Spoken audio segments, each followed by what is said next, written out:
Orta ve eski İran dillerinin Zazaca'ya tuttuğu ışık. Buyurun. Come modelar, dostu. Bazı modelali o obrayı kader granis ma pioro piahirami, paynatman da hinami. Onakım destek erdo tertimo ho ez bazon diçi vaji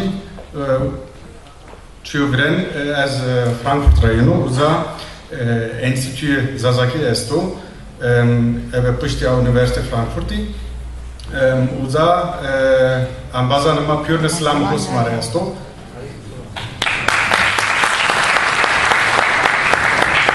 Uçi dediğine ya niyeteminiyor ita siyaset yaçı bir kere ama Euro Tsare Gulano Tsar Mayıs 4 Mayıs seke Abkemal Yakihal Mehmet Tüzinik'i satabinava tarihi diyesimde Tsare Gulano Roza Şah Tsar Mayıs Azav Osmanlı Yura Bijeri hatta Ronayse Cumhuriyete Türkü'de fermanik zirvecay ferman vet Tsare Gulane millet mare roza deşe ama iyi ki arozi 40 bin 40 erdana diyesinde ima bir deli.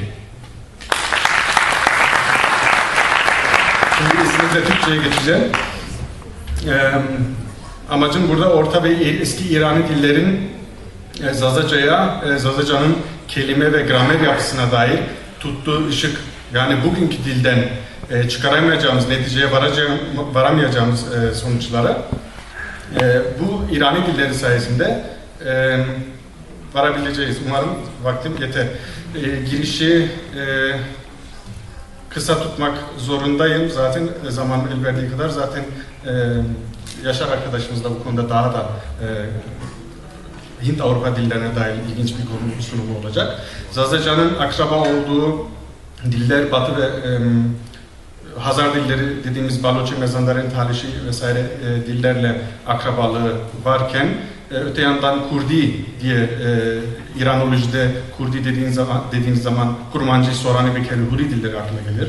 Ayrıca Farsi ve Doğu İrani olarak en yaygın bilinen dil olarak Osetçe ve Peşto, yani Afganistan'ın ikinci resmi dili olarak aklımıza gelir. Bunlar İrani dil olarak Hint-Avrupa dilleri ailesi içinde İrani dil grubu olarak sınıflandırılmakta ve ayrıca bunun üst grubu olarak birbirine daha yakın, daha akraba dil olarak Hint-İrani kolu vardır. İrani, Nuristani ve Hint-Arı, yani Pakistan, Hindistan'da da konuşulan birçok dilin bundan 4000 yıl öncesine kadar Zazaca'yla İrani dillerle aynı kökene sahipti ve bunlar tekrar Hint-Avrupa dil ailesinin kollarını oluşturmaktadır.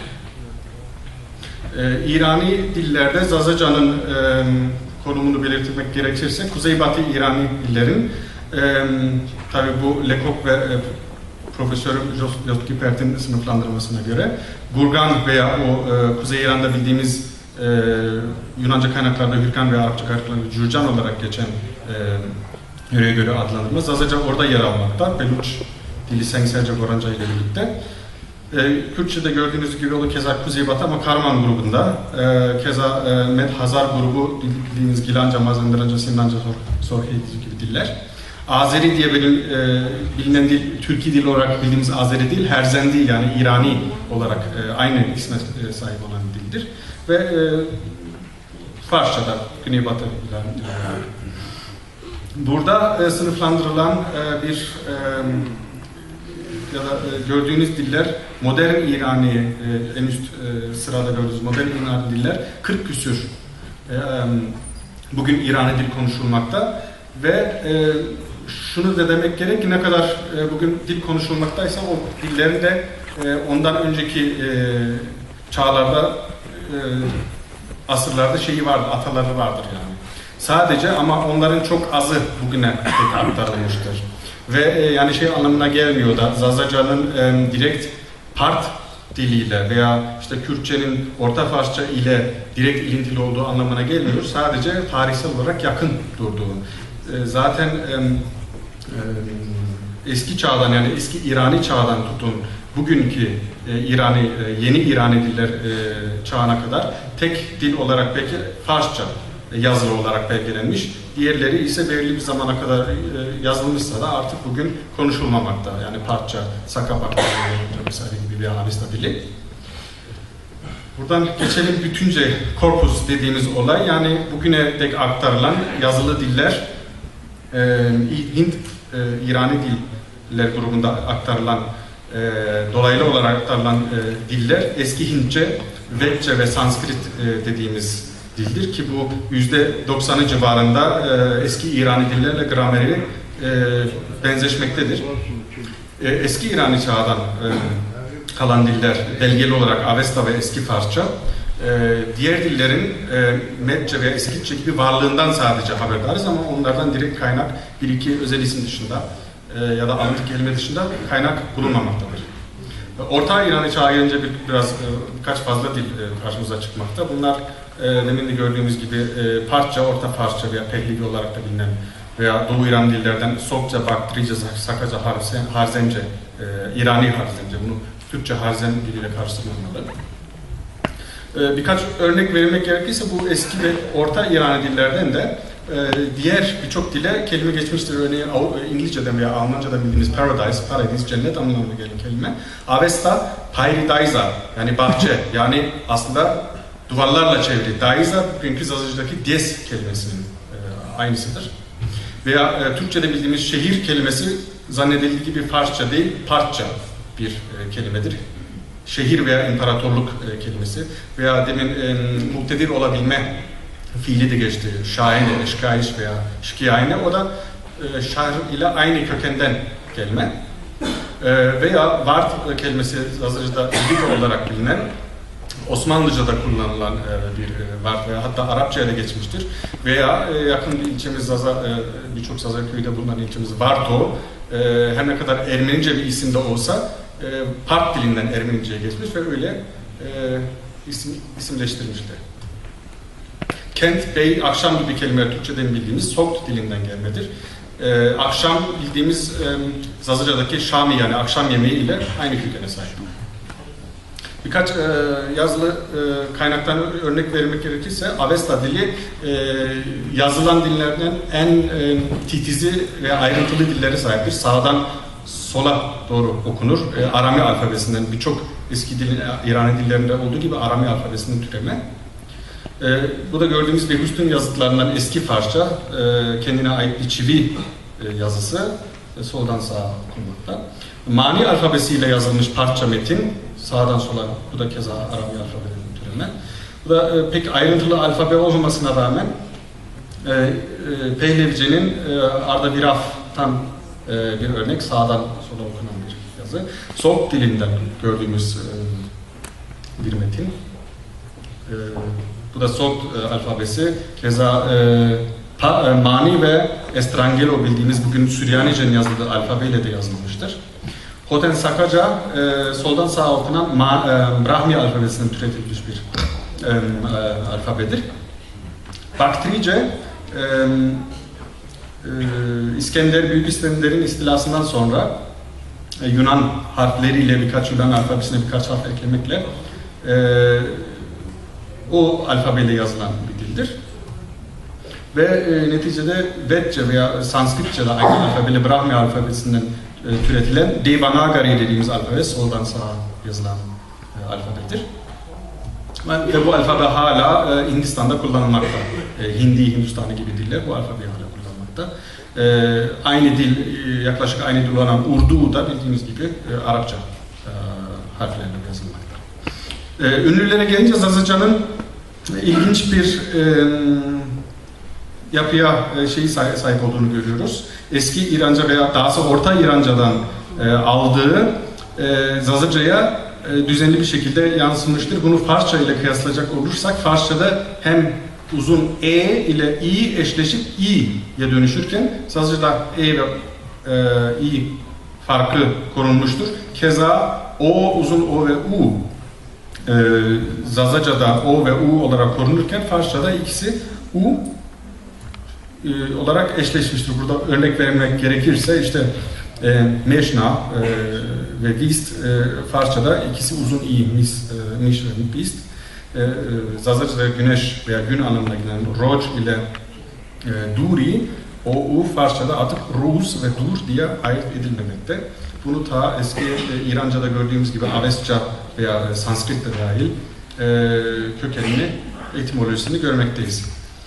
Aslında İranolojide veya diğer diller, Türkoloji ve birçok Hint, Avrupa dillerinde olsun birçok aslında Sami dilleri ve dil bilimde baz alınan ünsüzlerdir. Yani dilleri tasnif, klasifize etmek için birbirinden akraba olan dilleri birbirinden ayırt edebilmek için gördüğünüz gibi Hint, Avrupa sol sütundan tutarak Farsça üzerine ve bugün Gorancadan tutun Farsça'ya kadar yeni İrani diller.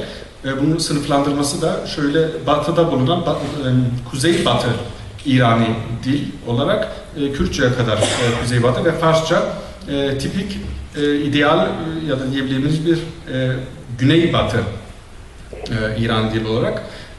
Zazaca'nın Goranca'dan sonra sol sütunda durmasının anlamı da diğer Talişi, Sidnani, Kürtçe, Beluçi dillerine göre daha ideal bir kuzeybatı yapısına dil olarak sahip olduğunu, yani o kuzeybatı özelliklerini Farsça ile kıyasladığımızda da koruduğunu görmekteyiz. Bundan birkaç örnek vermek gerekirse işte Zazaca ve Kürtçe ve Farsça kıyasladığımızda işte Zam, Varç, Cemiye, Hiri ve diğer dillerdeki ünsüzlerdeki farkı işte Hiri ile Se önemli bir fark. Ber kapı konusunda.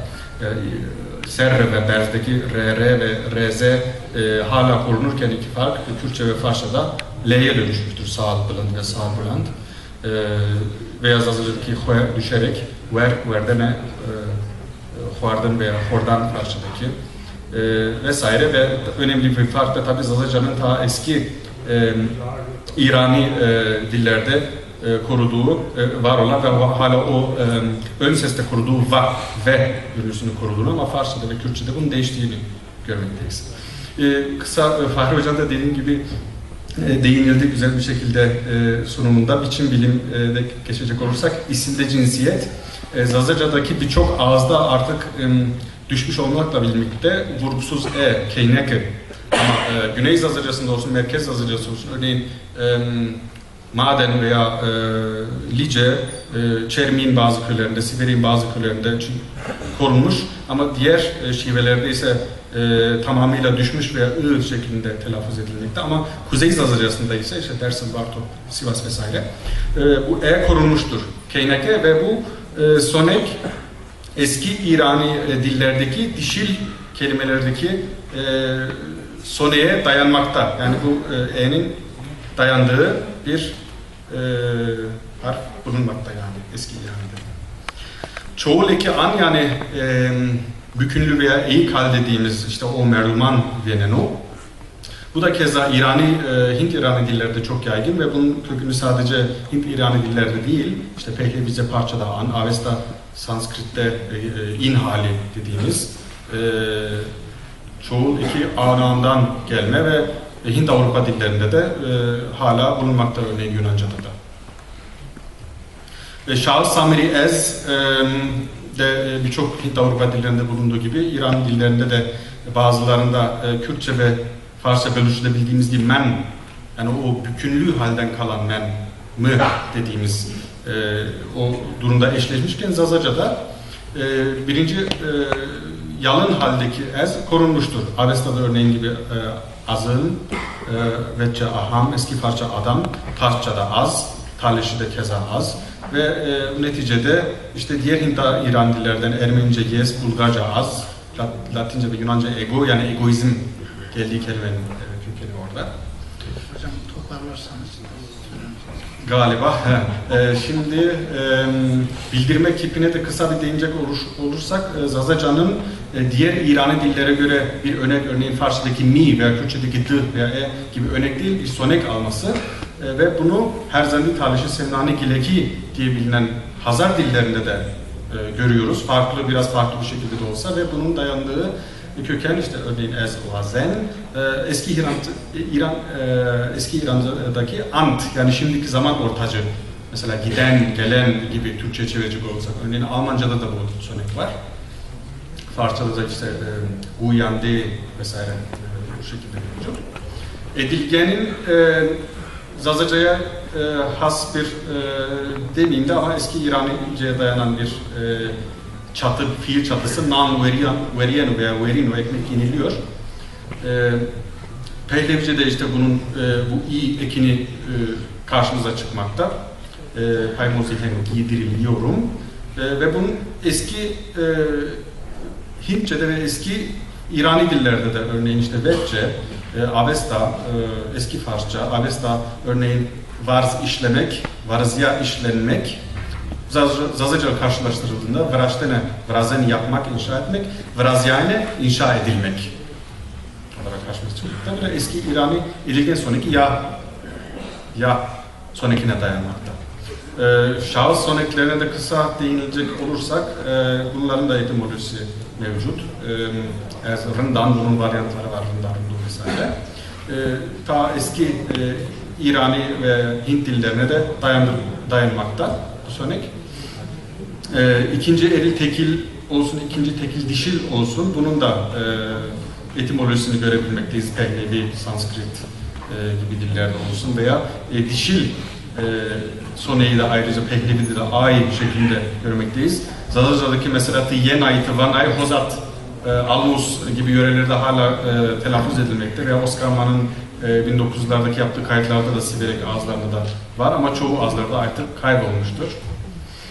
Üçüncü tekil aynı zamanda şahıs zamiri, işte bu üçüncü tekil aynı zamanda şahıs zamirinden alıp fiile adapte etmiştir Zazaca'da. Yani bu Zazaca'da yeni bir oluşum olmakta. Bunların da etimolojisini görebilmekteyiz. Hızlı geçiştirmek zorundayım. Bir de fiil takıları iki şekilde var. Bugünkü dilde artık a, ra, nasıl ya? Mesela akerdene, rakerdene, rokerdene, dekerdene, prakerdene, pira, daine, piro, daine vesaire bunlar fiillere her yeni bir anlam katmakta. Örneğin ardene kelimesinde eski bir takı var. Bunu bugünkü dilde çıkaramayız artık. Yani farkına varamayız. Pehlevice'de, Avortan, Farsça'da Avordan dediğimiz. Hint İrancı'daki a bu yöne ile ber götürmek yani berdene ile a berd ardene olarak karşımıza çıkıyor. Ne kadar zaman kaldı biraz madem ki o zaman Bingöl'deyiz, bazı Bingöl Zazacası'nda özet yani özelliğine de azıcık değinmek istedim.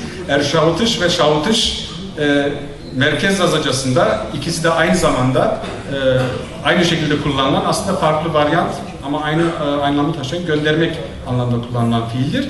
Bunu parçada işte fraşud, fra dediğimiz fiil takısına dayanmakta.